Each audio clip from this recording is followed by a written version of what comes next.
COVID. Just announce that to the world. How I got COVID. Yeah, it's not COVID, it's just a cold. But I mean, they can be pretty unpleasant as well, hey? Yeah, skip ahead 5 minutes, by the way, if you're watching a replay.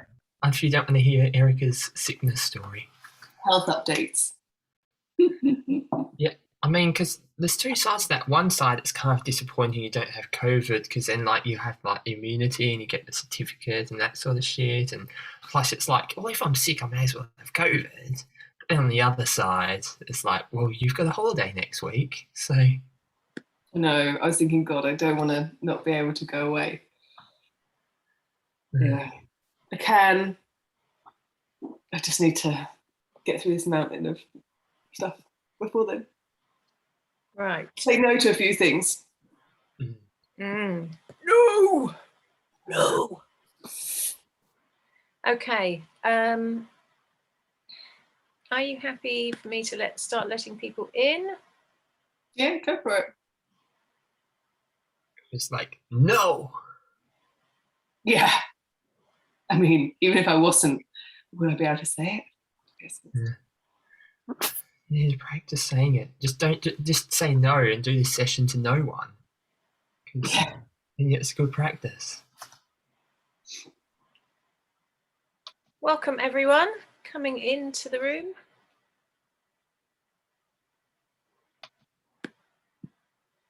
Okay. Welcome, welcome. So Erika, I'm going to pin you. In saying it, you don't need to do anything at the start, Jane, just because I think people like seeing you when you do the host stuff as well. Okay, say that again. You can just keep it on speaker view, because I think people like seeing you when you do the host stuff. Okay, all right. Rather than like looking at Erika as she itches her face. And goes, has a quick look with the nose. As you're talking. I'm sure you never do that, Erika. Well, I wouldn't be so sure. Okay. Welcome everyone. If those of you who've just arrived, if you would like to rename yourselves and put where you are calling in from. And also, as we've got 3 minutes to go, in this 3 minutes, if you want to put what you're looking forward to in this session with Erika, and what have been your highlights so far, if you've been on any other sessions, or sessions coming up that you're looking forward to. I mean, of course, if people hear to practice no, you might just be like, no, Jane, I'm not doing that. No. No. It's a joke that keeps on giving, hey? Yeah, I can just keep doing it over and over. Oh, it's actually quite interesting before the session, just having a little, we all have our little own practice of like, what am I like saying no right now? No. I've already done my no's in the morning, dealing with my teenage daughter. No, no, no, no. Good practice. You're all no'd out for the next 6 hours until she gets home. No. Hello, V. Lovely to see you. Welcome, everyone. Top of the morning. Okay, I'm going to turn off the...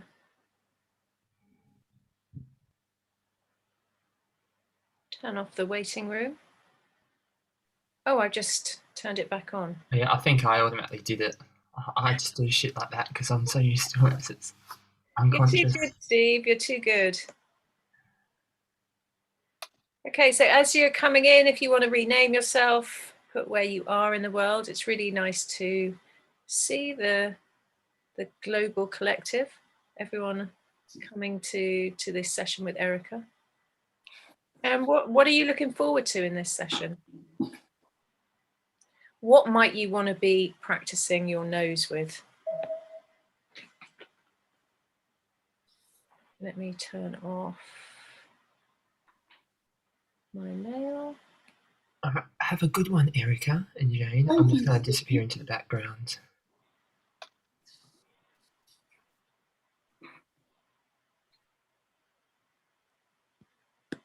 Okay, so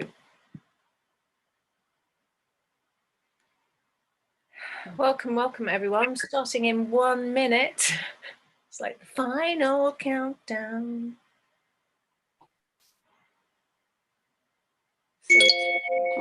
So, That must be 9 o'clock. It's 9 o'clock. Right, I'm going to start the recording.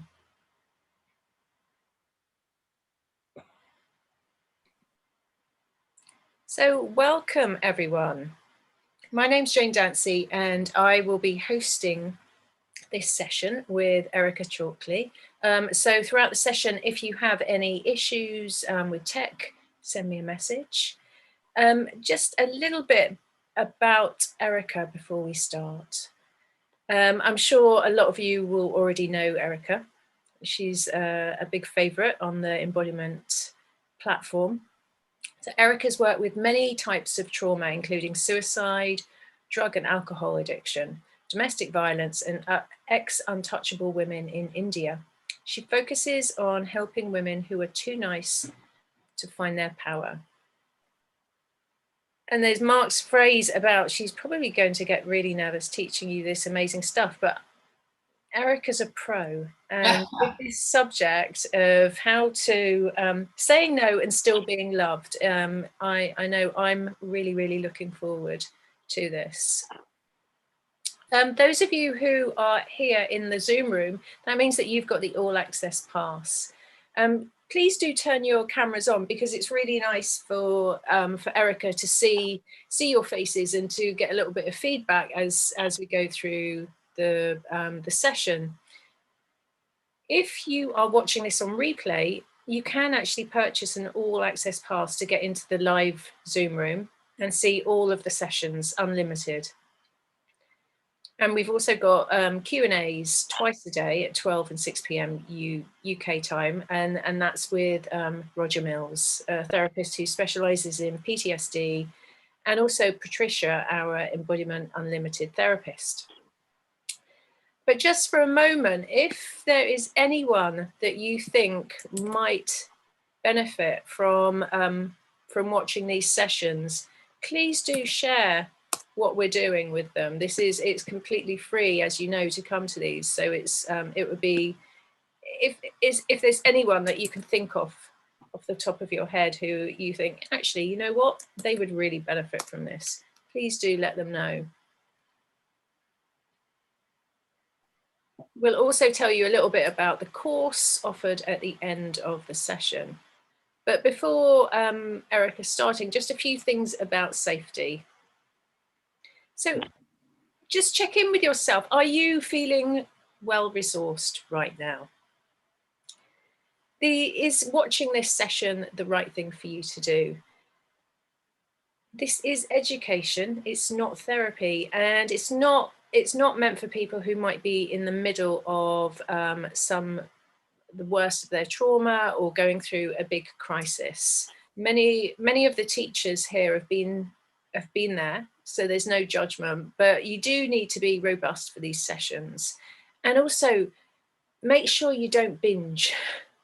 It's so easy just to watch them back to back, but have rest in between and take your time, and know that after every session an email will come out about all the replays, so you'll be able to catch up. And there's replays for those with the all access pass. You'll be able to see them all the time. If you find yourself getting contracted or tensing throughout the session, getting a little bit agitated or even spacing out, feel free to get up, move, take a few breaths, and know that you can always watch it later.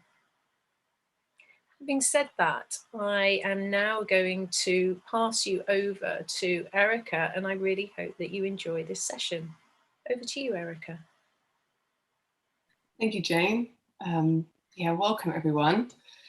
Please forgive me, I'm working with a really bad cold, so I'm just, I'll do my best. And if you can't hear me or I go quiet, just give me a wave.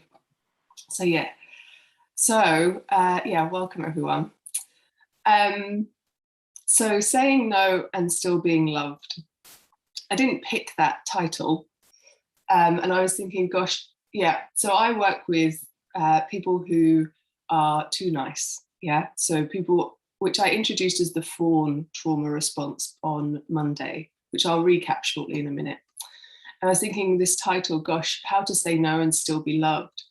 And I think the work that I do is how to say no and be okay with not being loved, not be okay with withstanding disapproval or someone else's response. Yeah.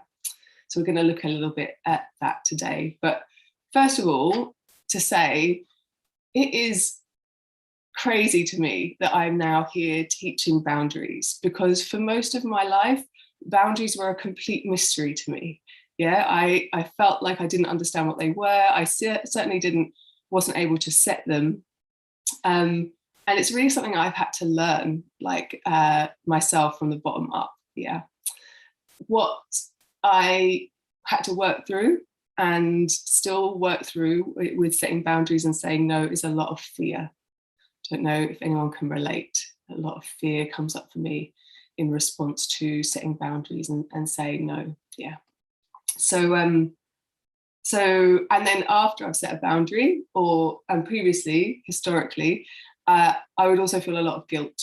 So a lot of guilt afterwards. It wasn't okay. What about the other person?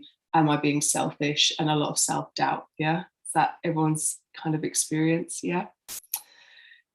And then I also would find that my no wasn't respected either.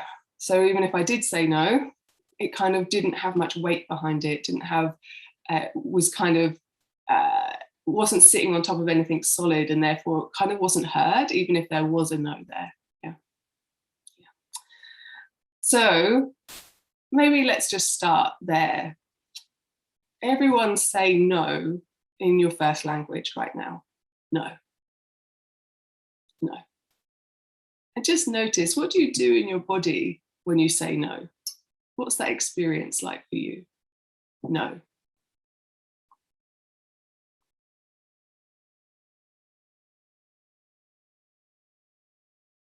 Is there any tensing or holding? No. I can notice that if I'm not careful, I stop breathing, get shivers. Yeah. Sensation in the chest, moving forward and up, getting hot, gut clenching, saddened. It comes from my throat, not my whole body. Yes, I relate to that. Yeah. Contraction, smallify. Like wait for the backlash feeling. So sort of like no, but a sort of fear response, tension in the chest. Yeah, I relate to all of these. So digging heels in. Okay, interesting. Yeah, sort of bracing. Yeah, so I mean, gosh, there's lots of ways we could talk about saying no and trauma, and yeah, I'm just going to focus on the bit that I know very well, which is this fawn response. So yeah, I'll briefly recap. So there are a number of ways to deal with trauma, a lot of ways that we're socially and culturally conditioned to be as well in the world. And the one that I work with is this fawn response, or being too nice. So for whatever reason, when growing up, we were sort of denied access to our innate power. Yeah. So we had our authentic experience. It came with yes, it came with no, it came with I want this, I don't want that. It came with our exuberance and our joy and our big expression. And it also came with our sadness and our melancholy. And so we had this full range of expression. And then it meets culture, society's expectations.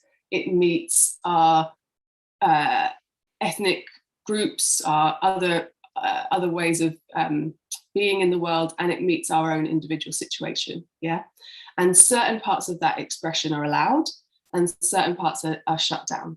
And for the fawn response, what I see is the sort of aspect of us that was powerful, dominant, didn't want to share, wanted to keep stuff for ourselves, wanted to say no, wasn't allowed. So for women, that tends to be just culturally what's expected of a little girl, to be a good little girl. But it could also be your own parenting environment. It could be things that have happened to you. And as a part of that, our no is really not respected. Yeah, we're sort of not allowed to have our no. We're sort of told to like, no, that's not okay. Be nice, do this, and we're sort of deconditioned out of that. Which also means we're not in touch with our sort of potency and our agency and our ability to sort of make ourselves safe, our ability to kind of influence the world. And then we still have to find a coping strategy. We still have to find a way to stay safe and get our needs met. Without that direct method, what we're left with and what we develop very intelligently is, if I keep everybody else happy, if I please everybody else, if I do what everybody else wants me to do, then I get my needs met. Then I get loved, yeah? Then I am safe. And it's a really intelligent response, because without this is clever. It's a clever response. So we become very attuned to other people's needs. We become very preemptive of what other people might want from us. We also learn what gets us love and what doesn't get us love. Yeah, we also learn, oh, my parents or whoever really like me to be like this, so I'll be like that. Yeah, but what that means is we constantly keep overriding an internal sense of what's true for us. Yeah, we have this like, oh, that's not okay, but I have to do this thing anyway, so I'll abandon the inside for the outside, you know. So there's a quote, every time we act to keep the peace, we start a war within ourselves. Yeah. And then I think often that war becomes intolerable, and so we just disconnect from it. We lose ourselves. Yeah. So our no may have been punished as well. It may have been very severely punished, or just not respected. You know, just not respected, and we lose a sense that we are valued and respected, and that we have an opportunity to influence what happens to us. So it can be incredibly disempowering. Yeah. And that makes it incredibly hard to, one, know our no, and two, be able to set it. So we're so tuned into other people, we're so looking at other people for our sense of safety, that any feeling of breaching that, any prospect of like separating that connection through our no, through our not agreeing, through our not acquiescing, is terrifying. Yeah, because it feels like it could be death. It feels like it's a real threat to our safety. Yeah. So we've got this body, and obviously all of this is not just theoretical. It's not just ideas. This is why I read all the confidence books and I knew all about boundaries, but I couldn't set them until I found a different body. We develop a body which is set up to say yes. Yeah, it's set up to go with the flow, to say yes to others. Yeah, yeah, which is I described on Monday. It's got this like forward and out momentum. Yeah, forward and out, awareness on other people. Okay. Is that all making sense so far? Yeah, great. Yeah, so we feel a lot of fear in this idea of saying no, but we also, I think, lose a sense of our own separation. We lose a sense of our own separate experience. I don't know about you, but often I can feel like I'm having someone else's experience. Like if I'm around other people and they're having a particular experience, I start to have that experience. We lose this sense of separation. I don't know if anyone's had that experience of like, I lost myself in that relationship, or I lost myself. You know, we have these porous boundaries where we don't quite know where we end and other people begin. Yeah. We lose a sense of our own internal authority, like that we're the authority in our lives, not someone else. So if our no and our influence was not allowed, someone else took that role, and we learn to, I don't know about you, think that other people know the answers, know me better than myself, maybe they know best. You know, we have this external like authority figure rather than an internal authority figure. Yeah, and we can also often dissociate as a last ditch attempt for freedom. Yeah, I've been exploring this in my own experience, which is like, if your no is not allowed, if you had to do something that you didn't want to do, the best way to cope with that is to leave the situation, so to zone out. Yeah, so often in terms of conflict, I can just not be there because it's frightening. Yeah, and because part of me is desperate to be free. Yeah, and have its own way. Yeah. Okay. So yeah, I've come to think of saying no and setting boundaries in 3 ways that have really helped me. 1, as self-love, self-kindness, and self-connection. 2, as self-empowerment. And 3, as other kindness or loving others. Yeah, and it's really helped me sort of reframe and work with the fear that I experience around saying no. Because, yeah, if we think about boundaries, there are a few different metaphors that are helpful to me. One is like an island. So being an island, what do I allow in to that island? Behaviors, actions, and what do I not allow in? Yeah. Responsibility as well. So what often I find, like fawn type people, we have a reverse sense of responsibility. So I feel responsible for all the things that aren't in my control, other people's reactions, other people's responses, how other people are feeling, all of these things that aren't my responsibility or in my control. And I absent myself from responsibility for myself, you know, like I don't feel responsible for, I don't look after my own experience or my own wants and my own wishes. We've got this like reverse sense of responsibility often. So I've looked at boundaries in terms of, or saying no, in terms of like, what is it that I'm actually responsible for here? And what am I not responsible for here? And getting much more clear about that. Yeah. And there's another one, but I've forgotten it right at this moment. I'll think of it. There was another experience. Anyway, so yeah.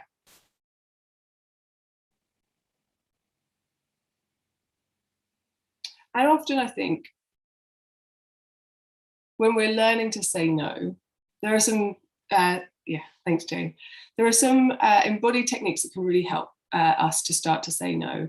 And a lot of it has to do, I think, with soothing the discomfort that we feel. Because often our bodies are set up to say yes,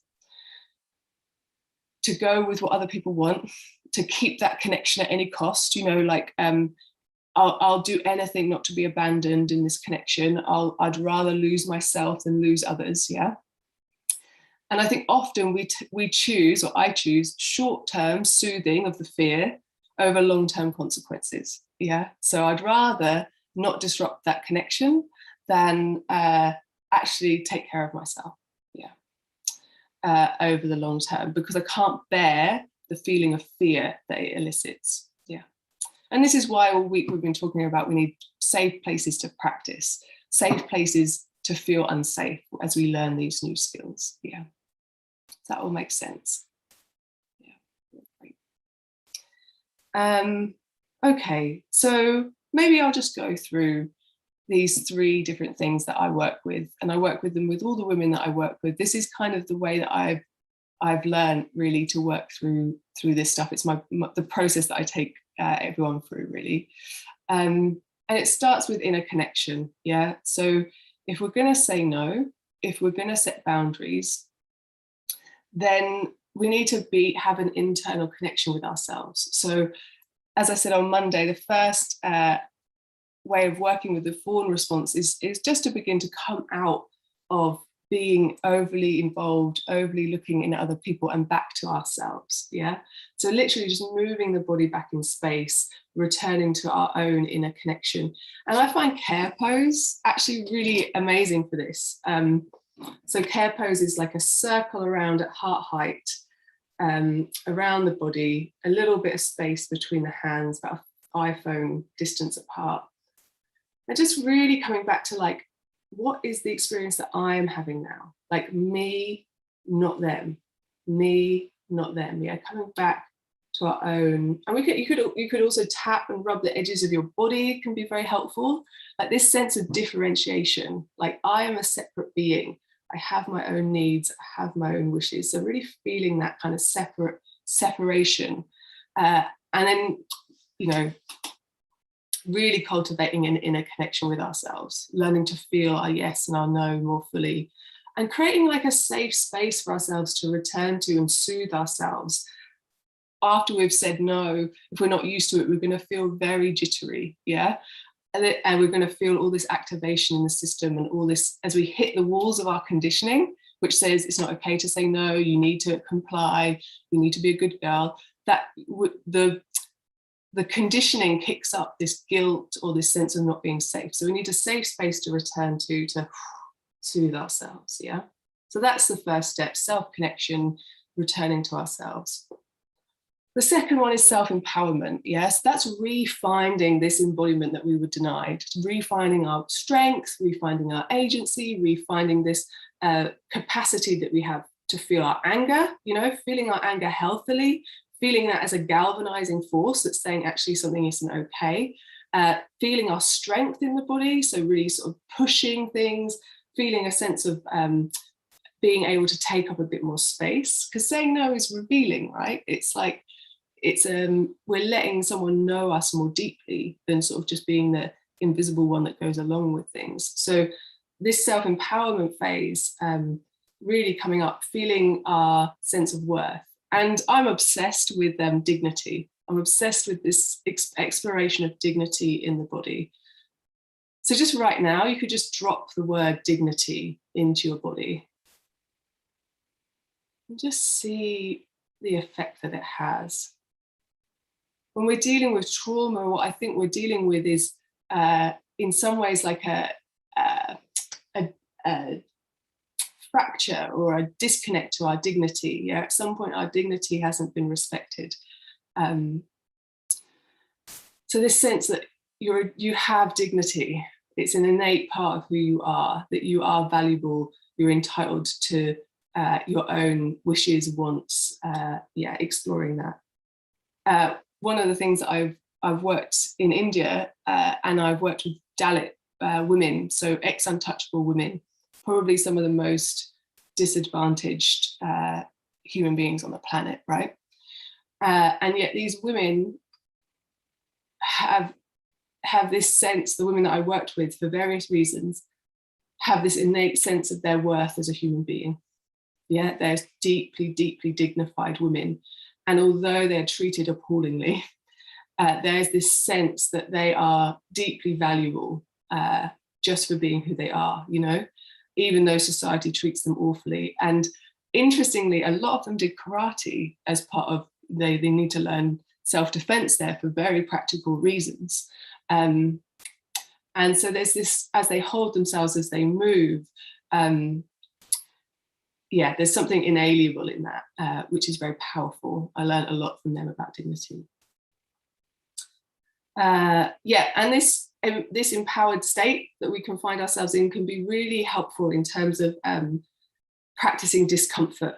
Yeah, practicing withstanding someone else's disapproval. Very hard to withstand someone else's disapproval in a smallified or an outwardly concerned body. Yeah, so coming up into this dignity, working with feeling a sense of your own power, your own agency, can really support you to say no, to feel the courage and the capacity to say no.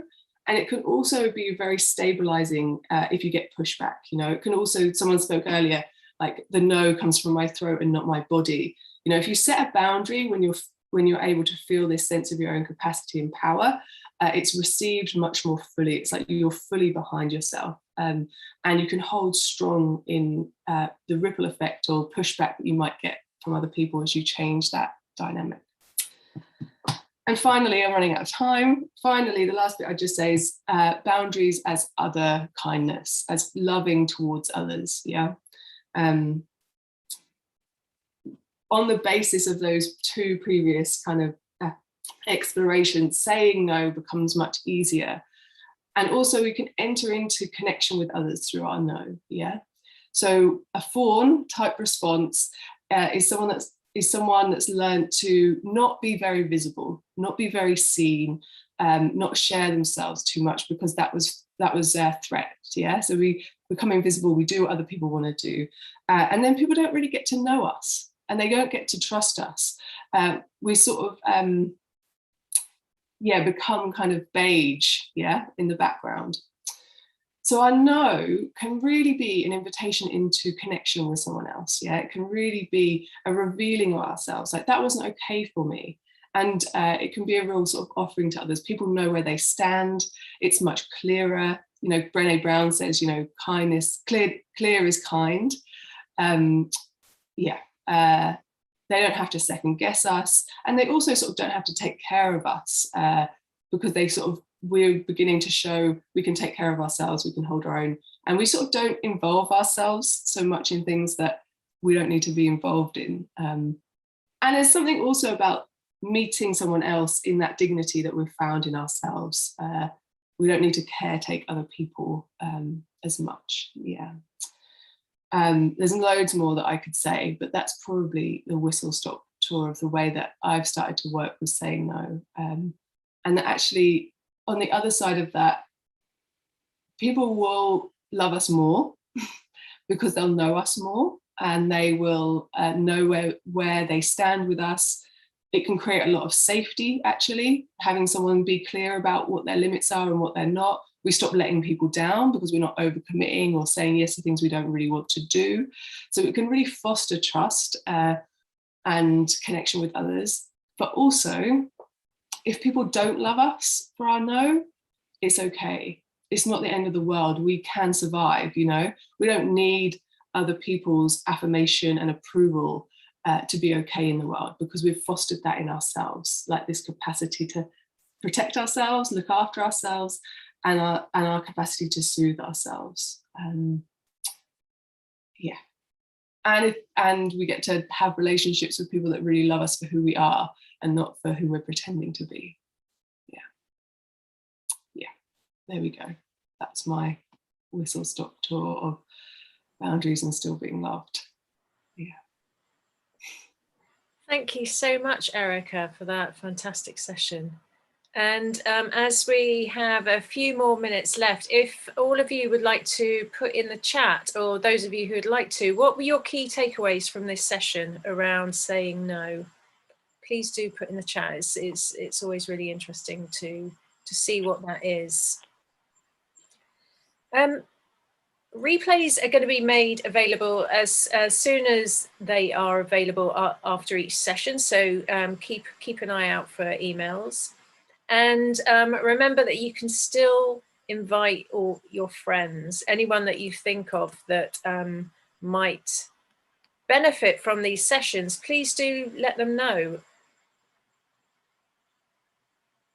So this session's been about trauma in the very specific way that Erika talks about saying no, but there's a lot more to be explored in the course that is coming up. So if you do want to explore that, I've put the link in the chat. That's with Elan Stefani. And of course, there's loads more coming up. So if you want to check out the schedule, see what else you'd like to have a look at today and for the rest of the week. And I'm just going to share my screen. Make sure I've got the right screen. Okay. There we go. So you can see that there's loads coming up today. Mark's next. Trauma healing is mainly sexy and makes you look cool. That will be an interesting take after this one. And then we've got Daniela, how not to burn out. And of course, we've got the Q&As with Roger Mills every day. So have a good look and see what you might want to put in your diary to so you can make sure that you see what you want to see, because there's so much. It's kind of easy to end up being a little bit kind of burnt out with it all. So be a little bit bit of discernment in what you might want to watch. So all the info I've put in all the links in the chat, so do check those out. But thank you ever so much for all of you coming along, and thank you, Erika. And if you want to just show Erika a little bit of appreciation, or a lot of appreciation, yeah, a lot of love for Erika for the fantastic work. So needed, yeah, so needed. So thank you, Erika. And I'm going to stop recording. Thanks, everyone.